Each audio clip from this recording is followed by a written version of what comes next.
Squadron. Thank you, Senator Connor. Thank you, everyone, for joining us, Citizens Union. Dick, I'm very glad to be here today.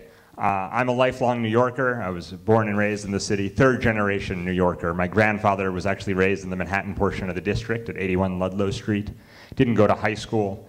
Made a life in the city as a kosher deli man. And he and my grandmother raised my father in poverty. My father went to the Bronx High School of Science, City College, Columbia Law School on full scholarship, and made a great life in the city. Committed to public service, president of the American Jewish Congress, helped to save City Center Theater, helped write the law that created the Human Rights Commission.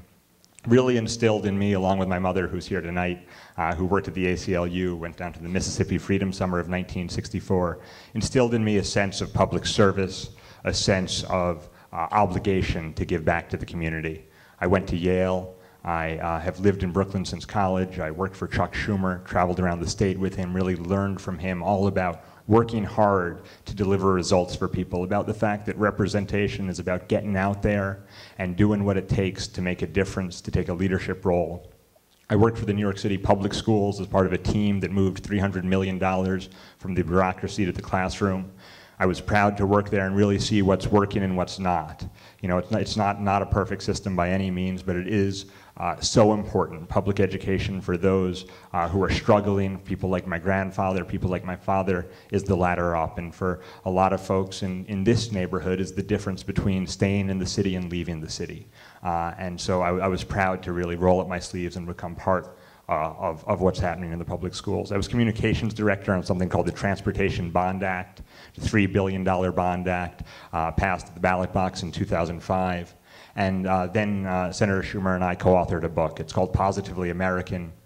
It presents 11 ideas to really bring Democrats back to the middle class, things like education, getting us off of foreign oil, a host of issues that really make a difference. And you have a minute left, Mr. Squadron. Thank you. And I've been proud to work in public service in a variety of ways. My girlfriend and I now live in Carroll Gardens, where we're making our lives. And I'm running in this race because I really believe deep down that the kind of public service I was raised with, the kind of government and public service that I've worked in my career is exactly what we need in the state government right now. The potential in state government to make a difference in people's lives, both in the district, across the state, and across the country is phenomenal.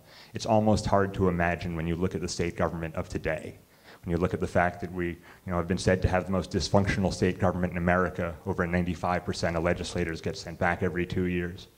We have an opportunity to do what we did once upon a time. The New Deal started in New York State government. Choice rights were expanded in an unprecedented way in 1970 in the New York State legislature.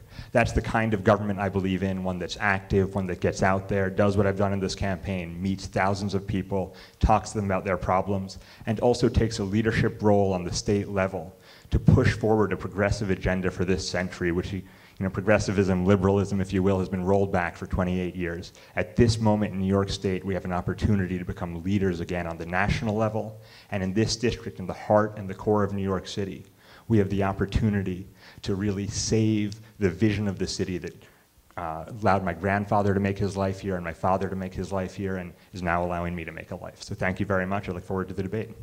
Thank you.